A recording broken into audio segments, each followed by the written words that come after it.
পুজো মানেই অনেক অনেক খাওয়া দাওয়া, অনেক আনন্দ। হরে কৃষ্ণ। আমরা চলে এসেছি গোপালাস রেস্টুরেন্টে। এটা কিন্তু মেন ব্রাঞ্চ না, মেন ব্রাঞ্চ ওদের হাজরাতে। হাজরা থেকে একটু এগিয়ে গেলে ওরা একটা নতুন ব্রাঞ্চ খুলেছে, সেখানে আমরা এসেছি। ঢুকতেই দেখো কত সুন্দর জগন্নাথের বিগ্রহ পড়ে। এখানকার ওনার কিন্তু ইসকন ডিভোটি। আর দেখো রেস্টুরেন্টটা কত সুন্দর সাজানো ছিল। এটা সপ্তমী পুজোর দিন আমরা গেছিলাম, তাই এত সুন্দর করে ডেকোরেশন করা। আর ভিড়টাও কিন্তু বেশ ভালোই ছিল, যেহেতু পুজো তাই। আমরা পাক্কা 15 মিনিট ওয়েট করার পরে সিট পেয়েছি, এবং সিট নিয়েই কিন্তু আমরা আমাদের মেনু অর্ডার করে নিয়েছি, যেখানে ছিল মোমো আর হোয়াইট সস পাস্তা, আর হচ্ছে গিয়েছিল বাটার নান, কাশ্মীরি আলুর দম, এগুলোই ছিল। আমি বেশিরভাগ সময়তে এগুলোই অর্ডার করি, কারণ আমার বাচ্চারা মোমো আর হোয়াইট সস পাস্তা খুব ভালো খায়, ওই জন্য আমি ওগুলোই বেশিরভাগ ক্ষেত্রে অর্ডার করি যখনই আমি রেস্টুরেন্টে যাই না কেন। আর এখানকার প্রসাদ আমার খুব ভালো লাগে, কারণ এদের রান্নাবান্না বা কোয়ালিটি যথেষ্ট ভালো। তো তোমরা যখনই এদিকে কখনো আসবে তখন কিন্তু এখানে এসে এখানকার প্রসাদ একবার ট্রাই করে দেখতেই পারো।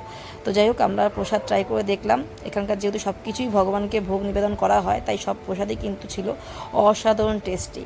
যাই হোক, এভাবে করে আমরা সপ্তমী পুজোর দিন ফুল ফ্যামিলি মিলে অনেকটা আনন্দ করেছি, একসঙ্গে অনেকখানি টাইমও স্পেন্ড করেছি।